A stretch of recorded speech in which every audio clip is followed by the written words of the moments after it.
നമസ്കാരം, VCV ന്യൂസിലേക്ക് സ്വാഗതം. പ്രധാന വാർത്തകൾ നിങ്ങൾക്കായി അവതരിപ്പിക്കുന്നത് ഓരോ വസ്ത്രങ്ങൾക്കും ഒരു കഥയുണ്ട്. ആഘോഷത്തോളം വളർന്ന സ്വപ്നങ്ങളുടെ കഥ. Beauty silks. വാക്കുകൾ നിശബ്ദമാകുമ്പോൾ വസ്ത്രങ്ങൾ സംസാരിക്കട്ടെ.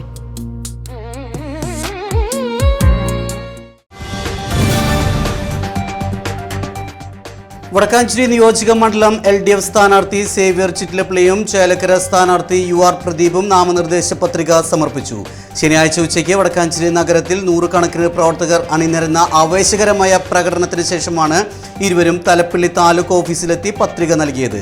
വൻ ഭൂരിപക്ഷത്തോടെ മണ്ഡലങ്ങളിൽ വിജയം സുനിശ്ചിതമാണെന്ന് പത്രികാ സമർപ്പണത്തിന് ശേഷം സ്ഥാനാർത്ഥികൾ ആത്മവിശ്വാസം പ്രകടിപ്പിച്ചു.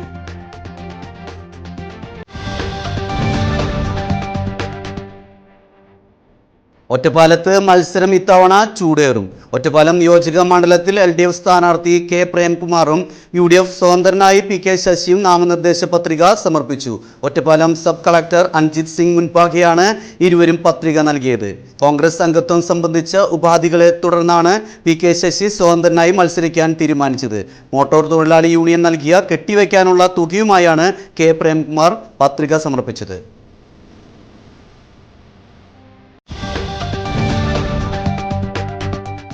വടക്കാഞ്ചേരി കൊടുമ്പിൽ വീടിനുള്ളിലെ മുറിക്കുള്ളിൽ കുടുങ്ങിയ 4 വയസ്സുകാരിയെ ഫയർഫോഴ്സ് സംഘം സുരക്ഷിതമായി പുറത്തെത്തിച്ചു.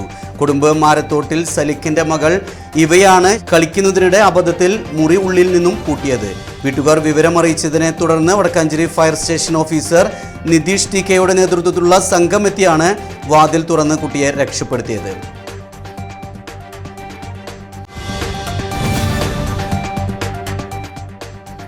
വടക്കാഞ്ചേരി കുന്നംകുളം സംസ്ഥാന പാതയോരത്ത് കുമരനെല്ലൂർ സർവീസ് സ്റ്റേഷൻ ബസ് സ്റ്റോപ്പിന് സമീപം പൈപ്പ് പൊട്ടി കുടിവെള്ളം പാഴാകാൻ തുടങ്ങിയിട്ട് മാസങ്ങൾ പിന്നിടുന്നു. കടുത്ത വേനലിൽ ജനങ്ങൾ കുടിവെള്ളത്തിനായി നെട്ടോട്ടമോടുമ്പോഴും അധികൃതരുടെ ഭാഗത്തു നിന്നും യാതൊരു നടപടിയും ഉണ്ടാകാത്തതിനെതിരെ നാട്ടുകാർ പ്രതിഷേധത്തിലാണ്.